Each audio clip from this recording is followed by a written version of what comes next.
പിതാവല്ല, പിതൃസ്ഥാനമേ ഉള്ളൂ. പിതൃസ്ഥാനം പിതാവല്ലല്ലോ. അതിന് പിതാവില്ല.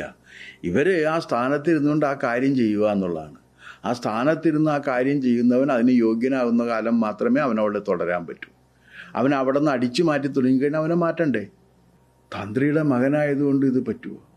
ജേർണലിസ്റ്റിൻ്റെ മകനായതുകൊണ്ട് ജേർണലിസ്റ്റ് ആകില്ലല്ലോ. അധ്യാപകൻ്റെ മകളായതുകൊണ്ട് അധ്യാപകനും ആകില്ല, അധ്യാപികയും ആകില്ല. അതിന് പഠിക്കണ്ടേ. അപ്പോൾ തന്ത്രിയുടെ കുടുംബത്തിൽ ജനിച്ചു എന്ന ഒറ്റ കാര്യം കൊണ്ട് തന്ത്രം അറിയാവുന്ന എങ്ങനെ കരുതും? ഈ ശബരിമലയുടെ വിശുദ്ധി അത് കാത്തു സൂക്ഷിക്കാൻ ഏറ്റവും ആദ്യം അതിന് കടപ്പാടുള്ളത് ആർക്കാണ്? തന്ത്രിമാർക്കാണ്.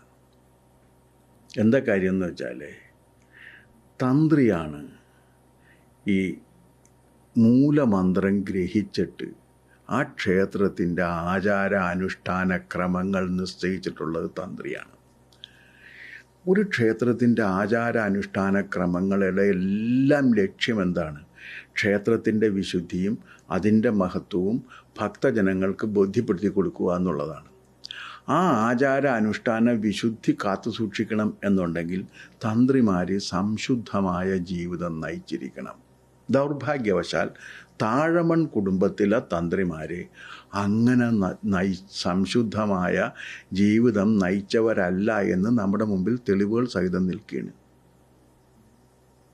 അത് പിന്നെ കേരളത്തിൽ ഒരു ശബരിമലയുള്ളൂ, ലോകത്തൊരു ശബരിമലയുള്ളൂ. എന്താ കാര്യമെന്നറിയാമോ? പുറത്ത് നിൽക്കുന്നവൻ അയ്യപ്പൻ, അകത്തിരിക്കുന്നതും അയ്യപ്പൻ. അയ്യപ്പനെയാണ് വണങ്ങുന്നത്. ഇങ്ങനെ വേറെ എവിടെയെങ്കിലും ഒരു അമ്പലമുണ്ടോ?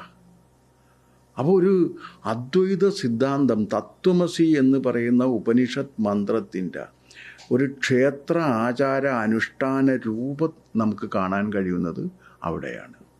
ആ ക്ഷേത്രം സംരക്ഷിക്കപ്പെടണം. അത് അവിടെ പോകുന്നത് സാധാരണക്കാരാണ്. പ്രമാണിമാർ വല്ലപ്പോഴും പോകാറുള്ളൂ. നമ്മുടെ നാട്ടിലേക്കുള്ള എല്ലാ സാധാരണക്കാരും 41 ദിവസം നോമ്പ് നോറ്റ് അവരവിടെ പോവുകയാണ്. അവരുടെ വിശ്വാസത്തെ തകർക്കുന്നൊരു നിലപാട് ഒരു തന്ത്രിയും സ്വീകരിക്കാൻ പാടില്ല. അതുകൊണ്ട് തന്ത്രിയെ മാറ്റണം. ഇതാണ് എൻ്റെ ഡിമാൻഡ്. മാറ്റണമെന്ന് ആവശ്യപ്പെട്ട് ഇപ്പോൾ ചാനൽ ഇട്ടിരിക്കുന്നത് അങ്ങനെ മാറ്റണമെന്ന് ആവശ്യപ്പെട്ട് അങ്ങനെ ഒഫീഷ്യലി മൂവ് ചെയ്യുന്നുണ്ടോ?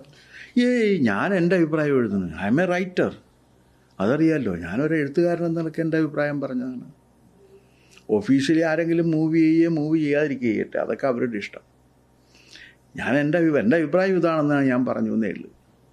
അതിൻ്റെ പിന്നിൽ വേറെ ആരുമില്ല. ഈ താഴവൻ കുടുംബത്തിന്റെ ആ ഒരു പിതൃസ്ഥാനത്ത് നിൽക്കുന്നതായിട്ടുള്ള ഒരു സങ്കല്പമൊക്കെ ഇങ്ങനെ കാലാകാലങ്ങളായി അല്ല,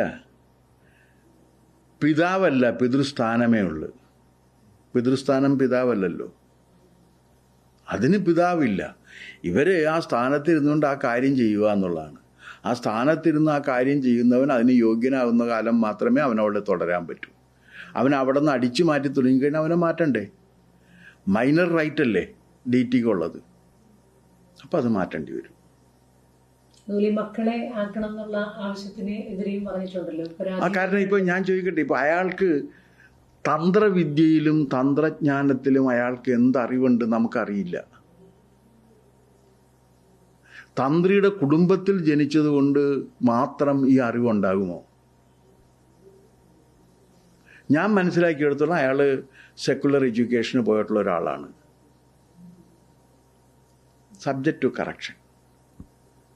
ആ സെക്കുലർ എഡ്യൂക്കേഷൻ കിട്ടി അതിനു വേണ്ടി പോയിട്ടുള്ള ഒരാൾക്ക് അയാൾ എപ്പോഴാണ് തന്ത്രം പഠിച്ചേക്കുന്നത്? തന്ത്രിയുടെ മകനായതുകൊണ്ട് ഇത് പറ്റുമോ? ജേർണലിസ്റ്റിൻ്റെ മകനായതുകൊണ്ട് ജേർണലിസ്റ്റ് ആകില്ലല്ലോ. അധ്യാപകൻ്റെ മകളായതുകൊണ്ട് അധ്യാപകനും ആകില്ല, അധ്യാപികയും ആകില്ല. അതിന് പഠിക്കണ്ടേ.